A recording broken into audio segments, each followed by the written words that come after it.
10వ తరగతి పరీక్ష కేంద్రాల వద్ద 144 సెక్షన్ అమల్లో ఉంటుందని రాజన్న సిరిసిల్ల జిల్లా గంభీరావుపేట ఎస్ఐ మహేష్ హెచ్చరించారు. ఆయన మీడియాతో మాట్లాడుతూ ఈ నెల 13 వరకు 10వ తరగతి పరీక్షలు జరుగుతున్న నేపథ్యంలో గంభీరావుపేటలో 3 సెంటర్లు ఉండగా KG2 PGలో 2 సెంటర్లు, లింగన్నపేటలో 1 సెంటర్ ఉందని అన్నారు. యువకులు గుంపులుగా తిరగవద్దని, డీజే సౌండ్ లాంటివి ఎవరూ పెట్టకూడదని, పరీక్ష కేంద్రాల దగ్గర జిరాక్స్ సెంటర్లు ఉంటే ఉదయం 9 గంటల నుంచి 1 గంట వరకు షాపులు మూసివేయాలని యజమానులకు సూచించారు. గంభీరావుపేట మండల ప్రజలకు గంభీరావుపేట పోలీసుల వారి విజ్ఞప్తి.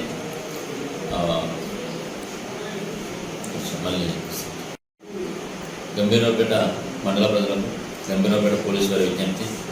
ప్రస్తుతం IPL మ్యాచెస్ జరుగుతున్నందువల్ల చాలామంది యువత దానికి బానిసైపోయి బెట్టింగ్లు పెడుతున్నారని తెలిసింది మాకు.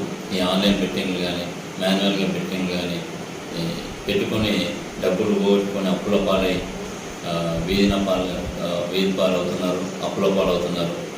ఇంట్లో గొడవలు, తాకట్టులు ఇవన్నీ కూడా మా దృష్టికి వచ్చినాయి. ఇటువంటి ఆడే ఇల్లీగల్ యాక్టివిటీస్ని ఎవరైనా చూసినా కానీ, తెలిసినా కానీ పోలీసు వారికి చెప్పగలరు. వారి వివరాలన్నీ కూడా గోప్యంగా ఉంచుతాం. వీరిపైన కూడా మేము నిఘా పెట్టినాం. ఎట్టి పరిస్థితుల్లో కూడా సహించేది లేదు. ఈ IPL బెట్టింగ్లు ఆడేవారిపైన మేము కేసులు నమోదు చేసి ఆ ఫోన్లు సీజ్ చేసి వాళ్ళని జైలు కూడా పంపడం జరుగుతుంది. దయచేసి ఎవరు కూడా వీటిని ఎంకరేజ్ చేయొద్దు.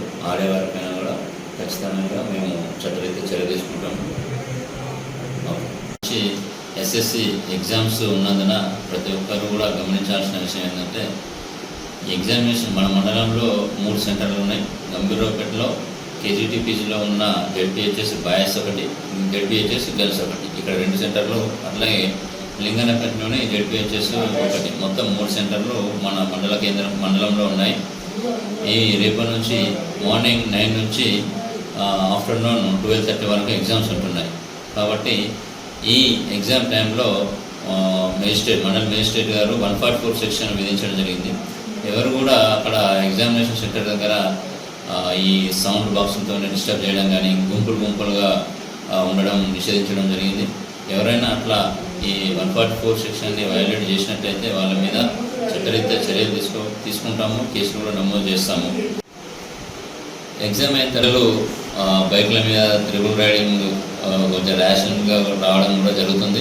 కాబట్టి ఈ విద్యార్థులు కూడా అటువంటి చర్యలు మానుకొని రావాలని చెప్పి, ఎగ్జామ్స్ జరిగే సమయంలో ఈ మన ఎగ్జామినేషన్ సెంటర్ చుట్టుపక్కల ఉన్న జిరాక్స్ సెంటర్స్ అన్నీ కూడా క్లోజ్ చేయాల్సి ఉంటుంది. ఎవరు కూడా తెరవకూడదు. ఎగ్జామ్స్ అయిపోయిన తర్వాత జిరాక్స్ సెంటర్స్ ఓపెన్ చేసుకోవచ్చు. అట్లాగే ఈ సందర్భంగా విద్యార్థులకు పోలీసు వారి సూచన, ప్రతి ఒక్కరు కూడా కష్టపడి మంచిగా ఎగ్జామ్స్ రాసి అందరూ కూడా 10/10 సాధించాలని చెప్పేసి అందరికీ శుభాకాంక్షలు. All the best and best of luck తెలియజేస్తున్నాము.